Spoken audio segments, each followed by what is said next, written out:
Hello everyone, we've made it.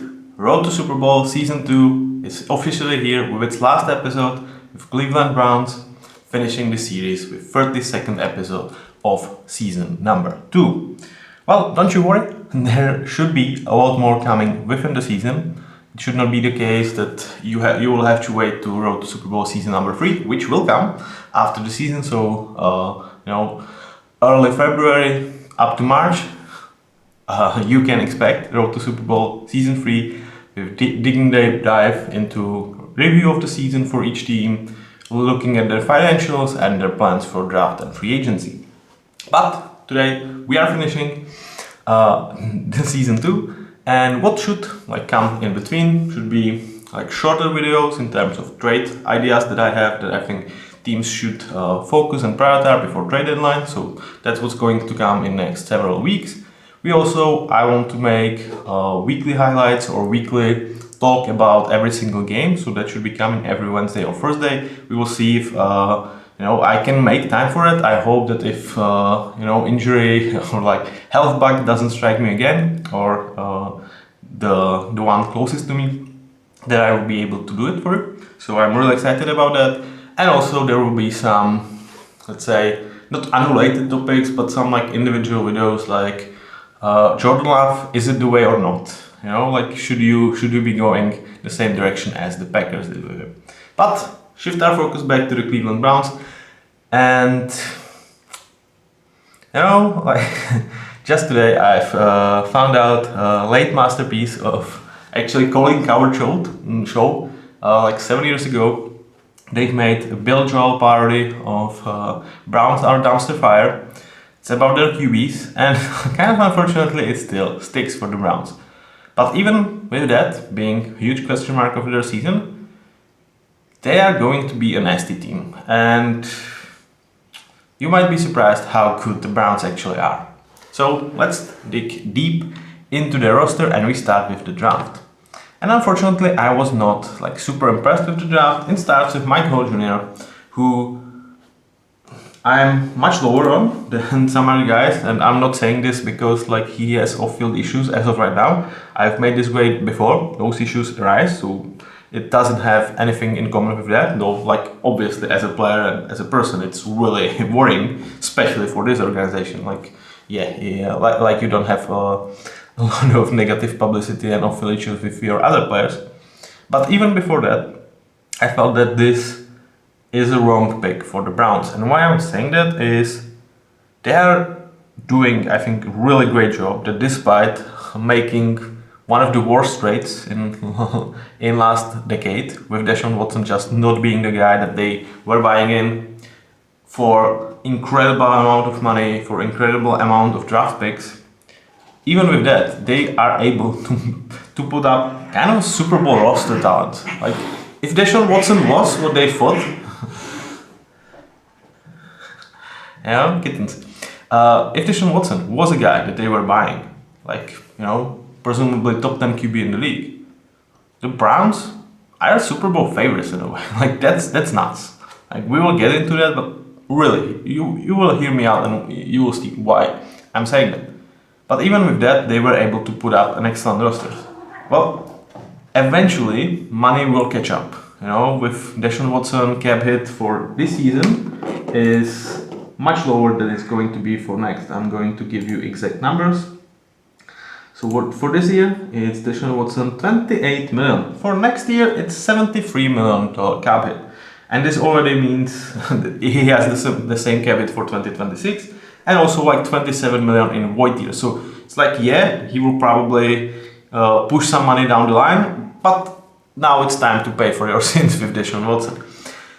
And with that being said, I feel this is kind of the last year when you are able to get away with a lot of stuff. And for that reason, I really thought that given that you don't have a first round pick, you should really focus on a guy that's immediate impact for you. I'm not saying who should have it been, but with Mike Hall, he seems to be a guy that should be second, third year, replacing those veterans that you signed for defensive tackles. And I kind of get it. You want to have some continuity, some guys on cheap. But I think the drop off in terms of chances for you to actually make a noise are insane after this season. So in that, I just cannot go behind this. Like, I think they are doing also a long-term approach, which I don't think they are in position to do with this selection. And add to that the off-field stuff, it could turn out to be really poor pick. Yeah, you can see Junkie actually agreeing. I think that's a sound of agreeing, don't you guys? Then we go to Zach Center.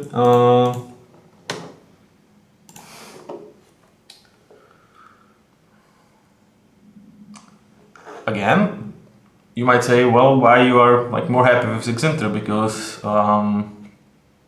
he's not the guy to immediately start. Well, in third round, to find an immediate starter is much higher, much lower chance, obviously.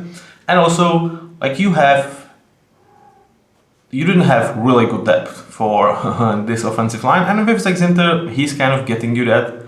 And what I'm saying is, he is probably their third best guard as of right now. I think they should be using him in case of Whitele or Joe Bitonio going down. And like for both of them, that could be the case. So you are getting nice high floor backup for a position that you absolutely need and lean on, and one of the positions that you are exceptional at. So in that case, I kind of like it. It's like an insane value. It's just a good pick in my opinion. Then we go to GMaty Trash. Really nothing exciting to say. I think it's adequate pick. And we can kind of say it with Nathaniel Watson, Miles Harden, and Javon Briggs as well. So overall, it's like you came up with like third defensive tackle and backup guard, and like probably fifth best wide receiver from this draft. And I do get it that like not having a first round pick kind of sucks. But still, this is just not good enough. Like in my opinion, this is really bad job. Like one of my least favorite one, because I don't think you just got like pretty much like almost nothing from this draft for this year's window. Like I really feel like the Zach Center is the most important, like the best piece you've come into draft, and still he's just a backup. So it's also telling about this roster that it's really hard to get a starter for this roster. That's why I actually like Zach Center being really good backup for a room that you need to have backups for. But quality, not a huge fan. Let's now move towards offense. And we start with Kevin Stefanski, that's overseeing offense. He was voted head coach of the year last season. And I'm like, okay. Like I get it that everybody's like, well, Deshaun Watson was not good, and they've made playoffs with like backup to backup QB, and Joe Flacco was playing great, and it was a nice story. So like I kind of get it, but I don't really feel like Kevin Stefanski was the main guy of that show. I think it's more the incredible talent on this roster that goes more for a GM than Kevin Stefanski. Like he puts up a good offense. I think he's good to great offensive overseer, but I don't have him in like nowhere near close to elite category.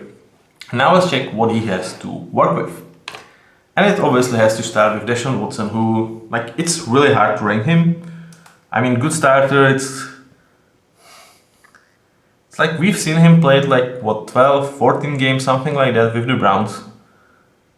And he did not look like a good starter in those games, but go 4 years back when he actually played for the Texans, and he was better than a good starter. So I'm like steadily declining him, and like if he looks like he looked last year, like 3 weeks into the season, he's going to go down to decent starter. But I just couldn't make myself lowering him down to that category as of yet, because like the sample size of him, like it's huge in terms of years, but it's not like exactly amazing in terms of amount of games that he didn't play on a great level. I'm not going to go into off-field stuff. I'm not digging deep in terms of like what the allegations did they prove correct or not. So that's for other people out there. I here want to like say that it probably looks like he did at least some of the things that he is accused of. So yeah, personal wise, it's probably really hard rooting for Deshaun Watson, and justifiably so, most likely. But like here, yeah, like does he make me like root for the Browns? No. Is he a problem on the field in terms of his quality as of right now? Yeah. Is he a problem in terms of salary cap? Yeah. But it still can turn out to be like middle of the pack QB, and that could be actually enough for the Browns to really, really put up their name in terms of teams that other teams should be worried about. Jameis Winston here as a backup. Like this feels like Joe Flacco, but younger and perhaps even more explosive still. Like you get a guy that's just going to swing it and it's going to happen one way or the other. If it happens as to be an interception, you have an exceptional defense. If it happens to be a big play, great for you. So I like this as a backup because like you were able to like do it with Joe Flacco last year to really go for coin flippy type of QBs. And why not have Jameis Winston as a backup towards if Deshaun goes down with another injury or he just is absolutely horrible. Somehow, some way they have 4 QBs. As of right now, they actually let go of Tyler Huntley, which was probably reasonable. They wanted to keep Dorian Thompson Robinson, whom they spent 4th round pick last year, which like felt weird because I'm really not sure about him as a prospect, so kind of weird decision, but you kind of have to stick with this. And for what it's worth, this is one of the better backups out there. And the hope for the Browns fan is maybe we can get 50% of production that we expect from 72 million a year quarterback from Deshaun Watson, and we are actually kind of okay with that, which is sad, but it's kind of true for them. And now let's go to another absolute enigma on this team, and that's Nick Chubb. He is still not recovered from his injury. That's worrying. Like he went down week 2 last season, so the fact that he is still out is really worrying. But when I was like judging him, I'm like, the last time I saw him on the field, he was still an elite back, one of the best out there, and I just struggled to think of him as anything else than that. And part of me like believes that this, like I cannot assign him like a good starter or anything else, because it feels like he will either recover from the injury and be elite again, or like we will see him come back for 2-3 games, it's just not going to be it, and he's gone in a way. Like he will be like a decent starter or something like that, and perhaps it could be end of his career because it's not his first absolute devastating major injury, and everybody who remembers him like laying down there on the roof. It was well, really, really poor fucking moment. So you might hate the Browns, for them being Browns, for them, having Deshaun Watson or whatever. Like Nick Chubb is a good guy, and seeing him on the ground, it was just heartbreaking. So I hope he comes back, and he's the guy who he was. But it's obviously like a huge question. Like when I obviously signed running game as an A-, I'm like, that requires Nick Chubb, right? Without him, this is really poor running back room.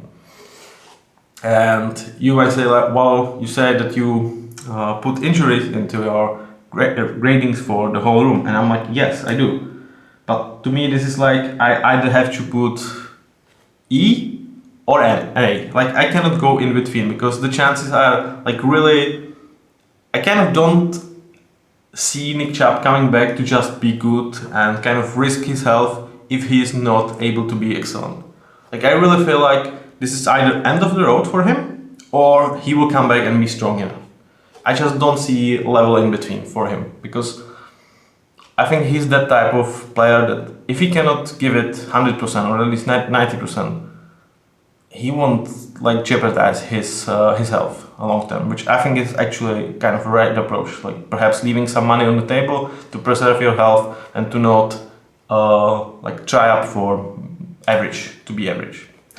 But yeah, we will see about that. It's obviously absolute huge question mark. You know, without him, this is more of a D- type of room. With him, it's A-. Like, and with him, like being what he was last year or last time we've seen him play, or A. It's pretty much an A. With that being said, they have some interesting depth pieces. Jerome Ford actually got his opportunity last year. He was not exceptional. Like, truth to be told, I think he was kind of bad, given like how good the online is. Donta Foreman, kind of your experienced veteran backup that will give you good enough play that for a number 2 guy, we are okay with that. And Naheem Hines, it's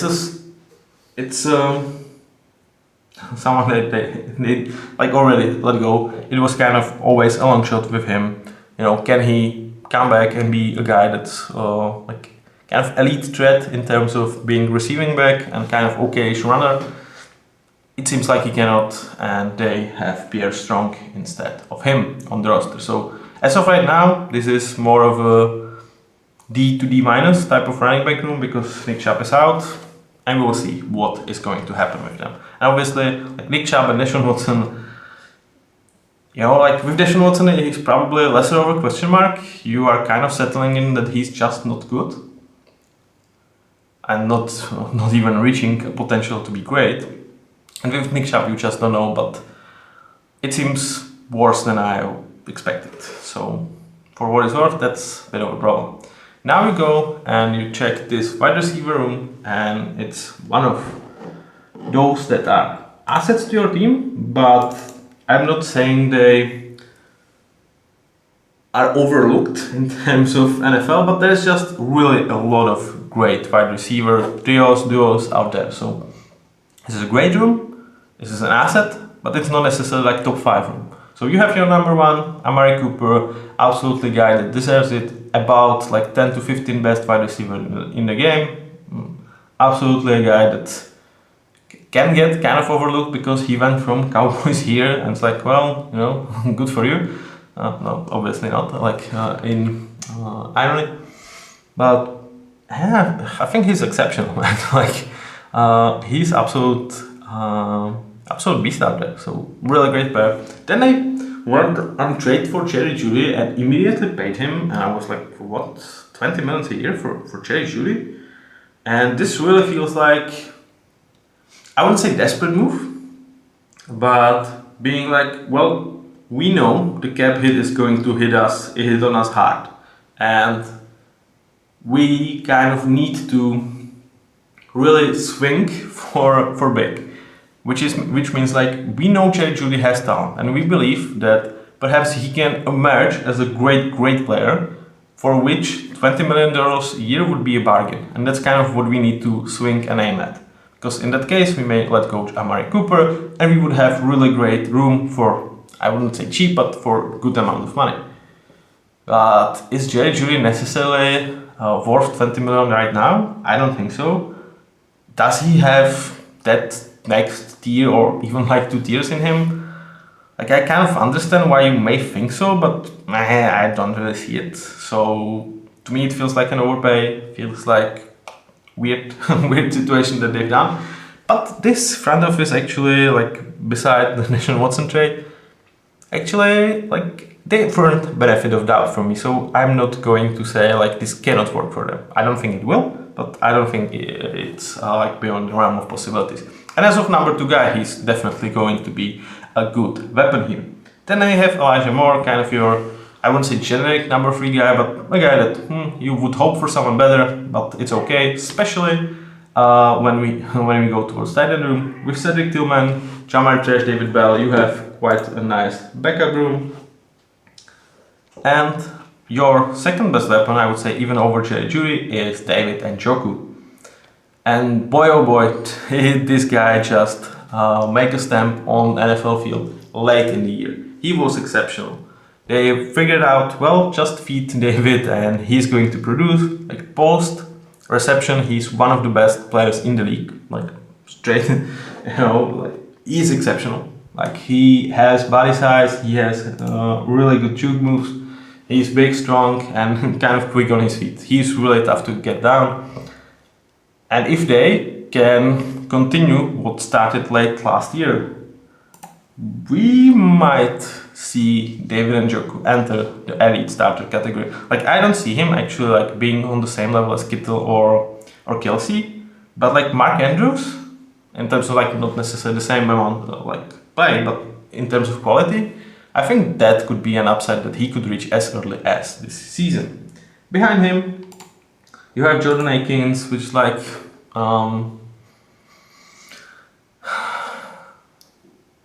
okay, he's what he is. He's a good backup in terms of like, yeah, the fact that he probably is going to get 200 to 300 snaps is a negative for you. If David Njoku goes down, you are really kind of fucked in this room. But you know, you have to make your amends somewhere, and Jordan Akins is kind of like a cheap option that will give you something to work with. But then, well, it could be like, well, maybe, you know, why not drafting down with that second round pick, and maybe in third or fourth round, you could pick Ja'Tavion Sanders here. You know, and like going for more immediate impact with him over a guy like Michael Hall. Because like, yeah, I'm not going to sit here and say like Michael Hall isn't better prospect or better talent than Ja'Tavion Sanders, but you know, with trading down, you could have Ja'Tavion Sanders and perhaps another like similar type of guy, which, you know, if you are going like filling a backup room, which, you know, like could be even good approach for Super Bowl teams, like teams in Super Bowl window. Well, yeah, but let's fill it out. Like, let's not just you know, do it for one or two positions. And that's just one last criticism of that pick, I promise. Now we go and talk about this offensive line, and I'm like super high on them. I think over like the general public, I'm higher on this O-line than what I've seen people rank them. I think it's a top 5 O-line in the league, and it starts with not necessarily great tackle duo in Jedrick Wills and Jake Conklin, but it's absolutely workable duo that you are like not scared to put out there. You know, the problem with them is like they are injury concerned, but what a strike of luck or really great anticipation is, like, you've been able to draft Devin Jones with like, let me just give you really exact draft on him, on Devin Jones. Like, he was drafted in 4th round last season. It's like, as you can see, it was like maybe he wanted to play basketball or something like that. Like, is he committed to football? I'm like, okay, but he's like almost late 1st round talent. He's a tackle that is massive and he plays really well. I'm like, why are you letting him fall? Like, he should definitely have been picked up around pick 60, 70, where you want to go and try to swing for really great upside with this type of players. And I feel like as early as this season, he should overtake Jedrick Wills or Jake Conklin, depends on health. And I would say, even as of right now, he's as good of a player as Jedrick Wills is. So, really, you know, like maybe unenthusiastic starting duo, but like good enough with really great prospect to back them up. What are you doing, guys? Seems like they're playing some type of game, so I'm apologizing for some background noises. It's cat noises to be, but cat is on the, both cats are on the ground, so yeah, but it's background noises. But now let's move towards the interior of this O-line, and I do understand that people are saying, well, Joel Bitonio is not elite anymore, and I'm like, yeah, I probably will end up dropping him to just amazing starter tier, like probably earlier than I would like. But still, like, I feel like he was dealing with something that's what influenced his production last season, and also like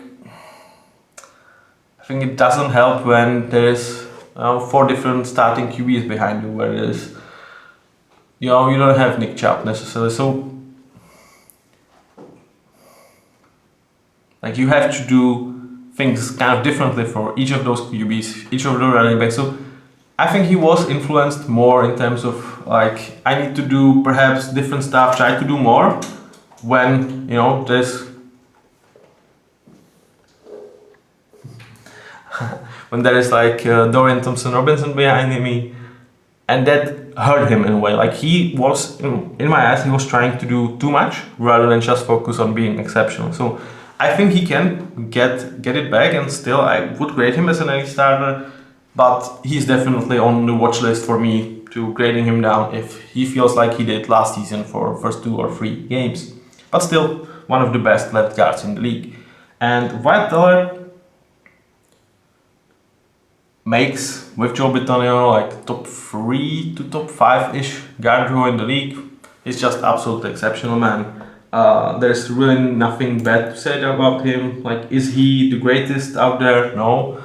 He's 30. They might start to slow down, both him and Joe Bitonio. So, again, like, we are talking about this year as your window. It has something to do also with age of these two guys. Like, probably Teller has more years, like, given that he is 3 years younger, but you are getting out there where this O-line is going to start to slow down, most likely. You will start to replacing these guys.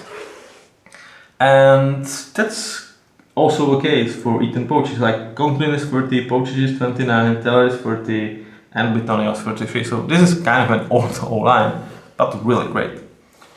But you don't obviously, like, if they can hold on the status of like top 5 O-line for me for the duration of the season, that's really great for them. It means like they can still play on that level that we kind of seen them in the past, like last year and the year previously, and it's also kind of a detriment to others, like younger O-lines, that they didn't develop as much.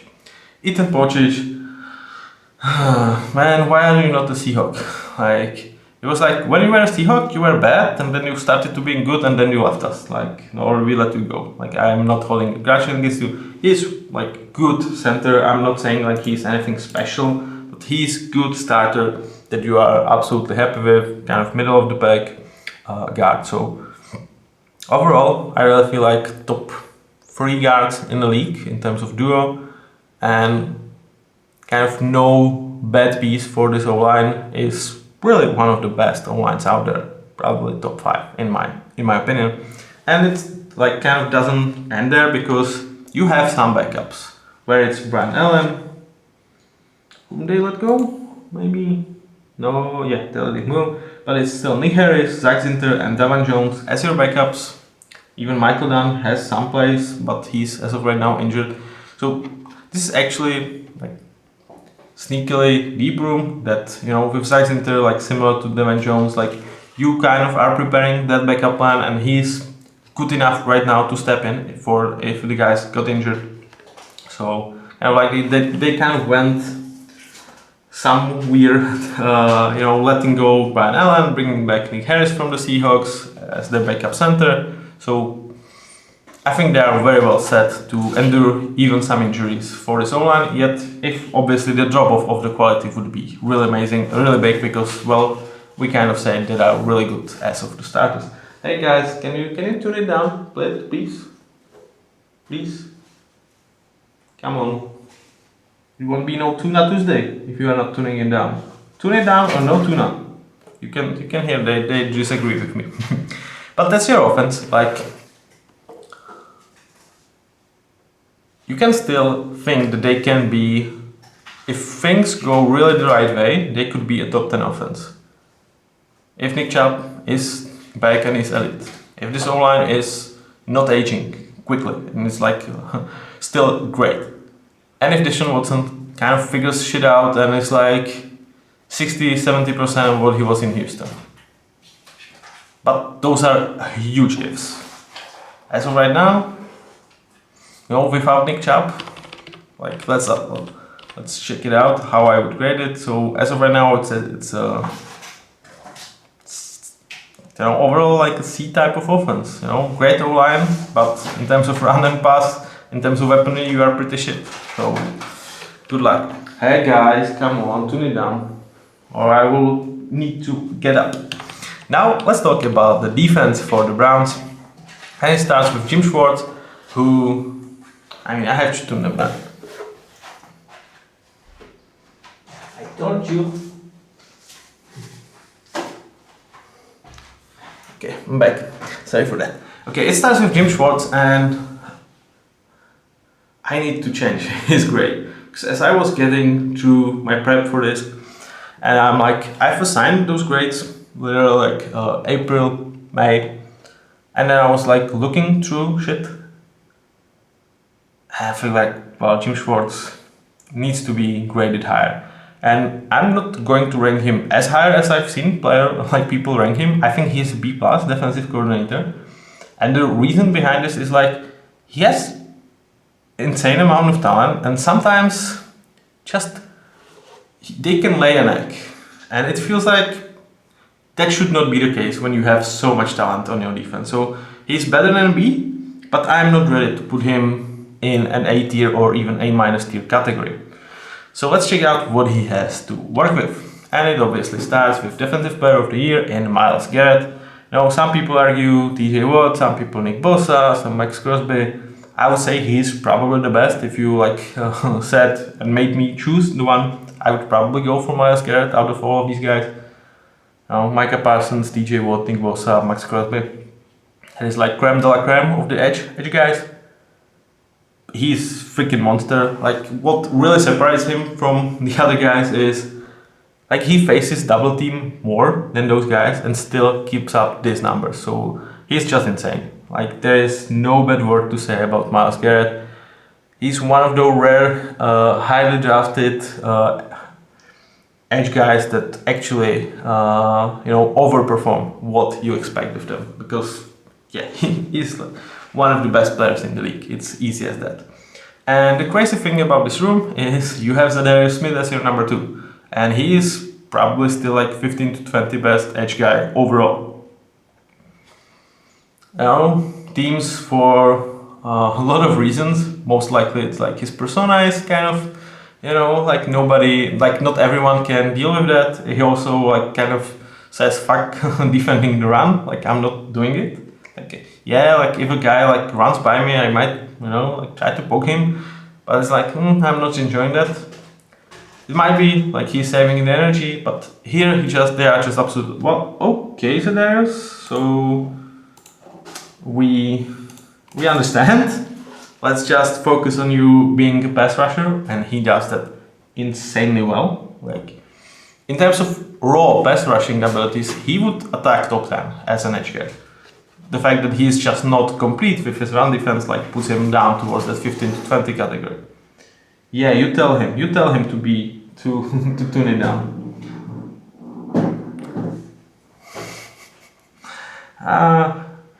This probably also, they are also excited to Thursday Night Football as I am, so they need to let the steam out before the game starts, which, as I'm recording this, is going to be in like 3 to 4 hours.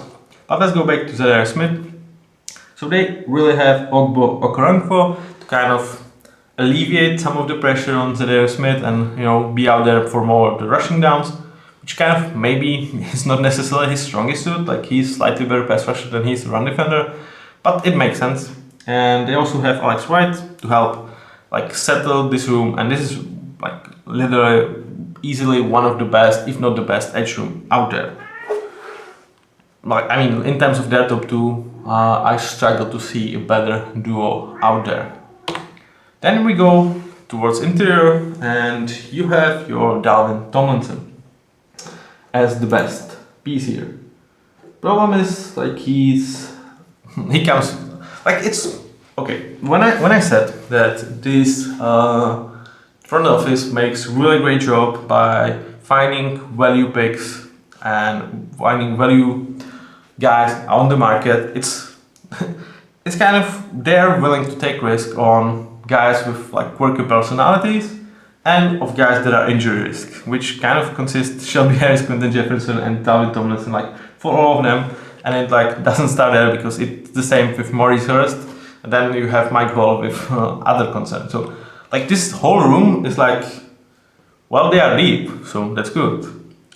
They are experienced, well, it's not necessarily that good. They are probably maxed out. It's like they are not going to be better, and like that's like one saving grace for bringing Mike Hall is because if he was really stepping in year 1 and overcoming these veterans, like he would be the one guy that really lifts this group up and can lift them up behind Dalvin Tomlinson. Well, they come with injury concerns, but if you can sign them for like ridiculously cheap deals, and you kind of get 3 players that, or 4 players that, you know, come with this, like the good chances, like 2 of them will be able to play, you know, any given week, and that will give you an absolutely adequate room. So, you know, I'm just going to say this about the tackles, like it's not exceptional by no stretch of imagination, but it's definitely workable, and they do understand like what risks those players are coming with, and they are prepared for it. So really one of the deepest tackles room in the league, and on the surface not a bad one either. Now let's go towards linebackers, and this is like just good enough group for me to say it's not a generic linebacker room that we just don't give a shit about. I think Jeremiah Osu, oh come on. I mean, we can call him JOK, but Jeremiah Owusu-Koramoah, sorry man, is like 10 to 15-ish best linebacker in the league.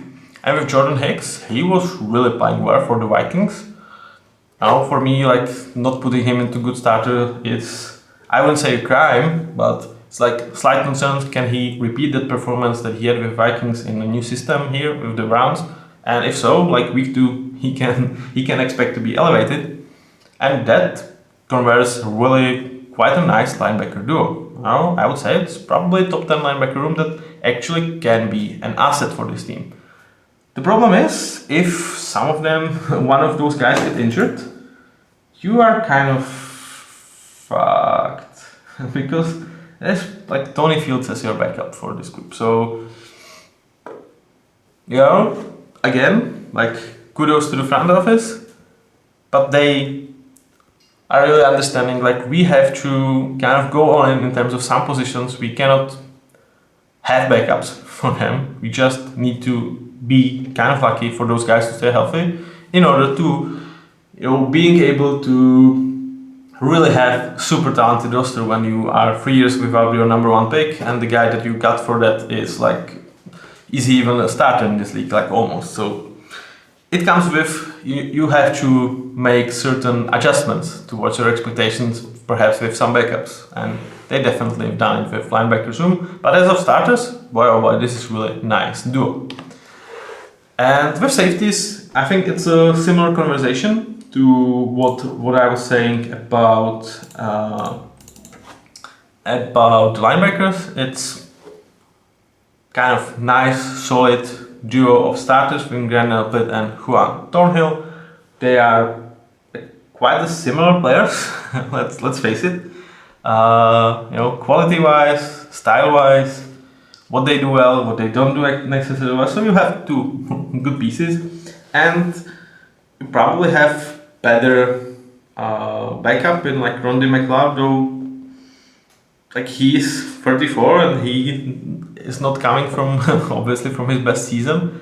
So how long is he actually a good backup or someone that you can count on in case of some injury? Beside him, it's like D'Anthony Belloni, Hickman, not necessarily guys you want to hope for. So yeah, I understand why Rodney McLeod is here. He still is a good backup, and if he needs to play like game or 2, you are okay. But again, if Juan Thornhill or Grant Delpit goes down, this starts to be a problem. But on the surface, as of right now, this is a good room.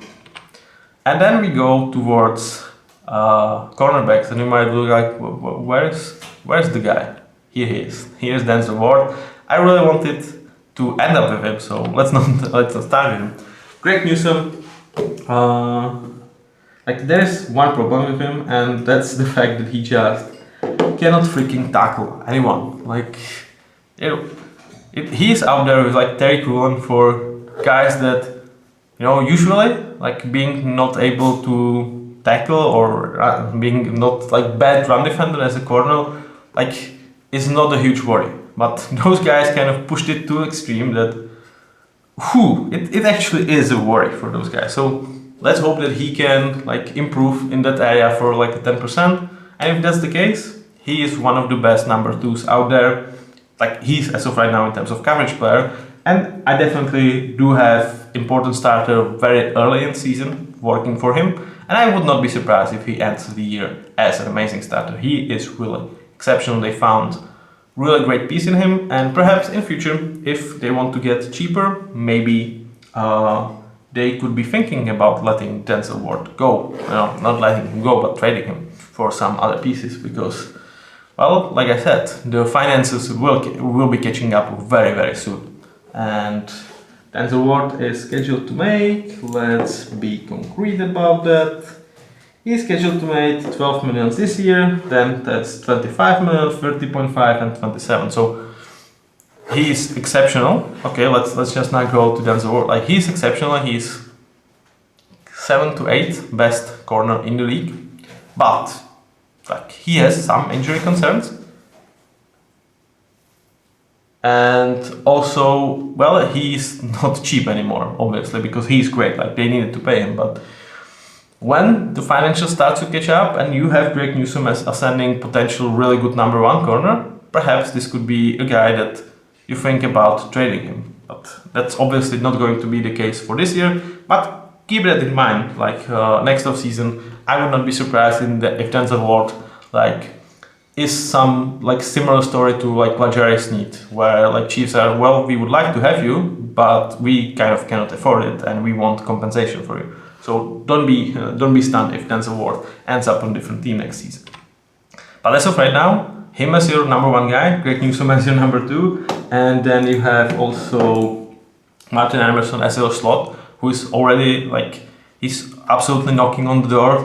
Leave me into good starter category for me. This is one of the best trios out there, and only Jets trio, I would say I'm really confident that they cannot overcome as this season progresses. That's the only trio that I feel they could even get to almost their level, but Denzel Ward won't be Sauce Gardner, and that's at the end that will be the difference between these two groups. But really special cornerback trio, and with D'Antoni Bell as safety backup to, he might even play some corner, but it's more Rodney, it's more Cameron Mitchell, Miles Harden, Caleb Halasi, those guys that they have as potential replacement. Again, that's where I'm if you draft down with Mike Hall and perhaps pick Jatavion Sanders, and you can pick a third down corner to be backup to this room, and even not only you are getting capable backup for the season if someone goes down, but you also, are more open towards the idea of Denzel Ward, letting him go postseason and getting cheap but still being really good at corner. With that being said, there's really nothing bad to say about Denzel Ward. I think he lives up to his draft pedigree. I mean, is he he will always kind of suffer from comparison with other guys in the draft, but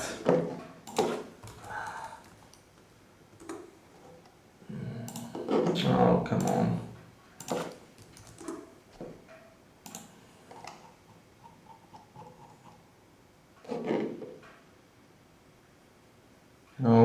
If you can have Josh Allen. And the crazy thing is behind him you have Quentin Nelson, Josh Allen, Roquan Smith. There are some exceptional players to be taken behind him. Jair Alexander as 18 pick. There was exceptional players to behind Denzel Ward, and it's Jair Alexander probably reached higher upside as of right in terms of his career, and Green Bay got him 18, even as the fourth pick. But if you put the noise out, if this is your how you convert your fourth overall pick into top seven cornerback in the league, as one of the guys that you are absolutely happy to have in a roster, you are happy to pay, I mean, there's no problem with that. And really, he is a success story. I won't say anything about that. So that's your roster breakdown, and let's now check how they are in terms of my road to Super Bowl rankings. And I feel they would be around 18-ish place. This is just because the future is bleak for them. They've dug some holes in terms of especially Deshaun Watson contract that will start to hit next season really badly. And it's going to be super hard to keep the quality of the roster intact, because you cannot get rid of Deshaun Watson contract. Like, it's fully guaranteed. There's really kind of no point cutting him. And like for next 2 or 3 years, like you are financially kind of fucked. So that's also why I'm like thinking about even trading a guy like Denzel Ward, because I just really don't see another options like how to manage this roster well enough, because it's going to be a huge problem you will be strapped on. The thing is, they could do it this season. I think they can win a Super Bowl. I will say it out loud, they can win a Super Bowl. But that has 2 exceptional ifs. One if is, like, Deshaun Watson needs to play like middle of the pack QB. Is it in his range of outcomes for the season? Yeah. Is it likely? No. And Nick Chubb needs to come back healthy and be the guy who he was. And again, I hope that it's going to be the case. I just absolutely wish it to him. But is it the most likeliest outcome? As of right now, probably not. So those are huge ifs. Also, you really need the O-line to stay really good and just not have an H-time really hitting hard on them, because that can happen as well. And if those 3 things kind of, you flipping, not necessarily a coin, but it's like rolling, let's say, 3 times, not a 6, but at least 5 or 6 on the normal,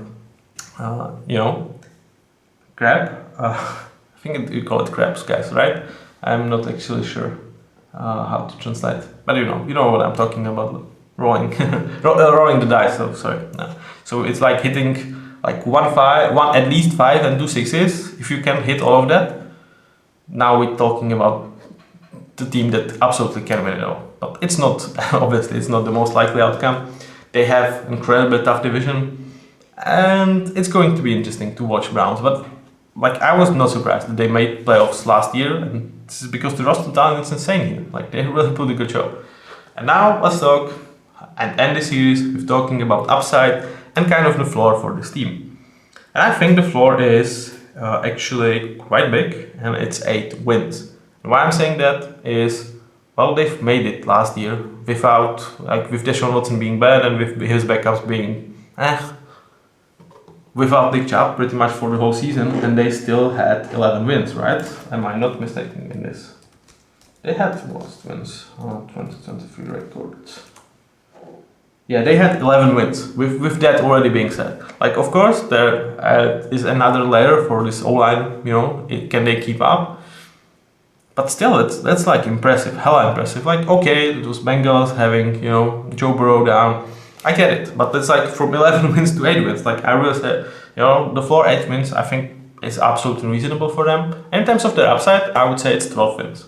And once again, like, how, like, you are talking us up about this team potentially winning Super Bowl, and then you say, well, their absolute upside is like winning 1 more game than they did last year. I'm like, well, they played really, really well last season, and this division got harder than it was last year because Derrick Henry arrival, because Joe Burrow is healthy. So, that makes sense. Also, their schedule is going to be harder for them. So I think 12 wins, but come January, if those things are true, like Nick Chubb is back and he plays really well, the O-line sticks, and Deshaun Watson is good enough, I don't want to play this team. Like, I absolutely freaking don't, because they will have an identity, they will want to run the ball, and hopefully they will like say, well, Deshaun, you kind of disappointed us as a passer, let's more run the ball with you, because I think he's still really good in scramble drills and even as a designated runner of the ball. And we run, and then like we will unleash, healthy Miles Garrett and Zadarius Smith on you. And if by any stretch of luck you are able to avoid that pressure, well, throw it to Denzel Ward or Greg Newsome. Good freaking luck. So really, this could be a Super Bowl winning team. I see that as a potential. I'm not advising to bet on them or anything like that, because there is a lot of things that need to go right for them to have this upside, but it's with their range of outcomes. Unlike for some teams that might be like similar type of say fall or upside, or like similar quality teams as of right now, I don't necessarily think like they have that many variables that if they go right, they actually have the Super Bowl potential. So with that being said, the season 2 is over. It was a pleasure to making this content for you guys. I hope you are enjoying this. Thursday night football starts in 2.5 hours. I will put the video out in a couple of minutes for you. And just let me know if you enjoyed it, and be prepared because more content is coming. Thank you for watching. Have a nice Thursday night football. Bye bye.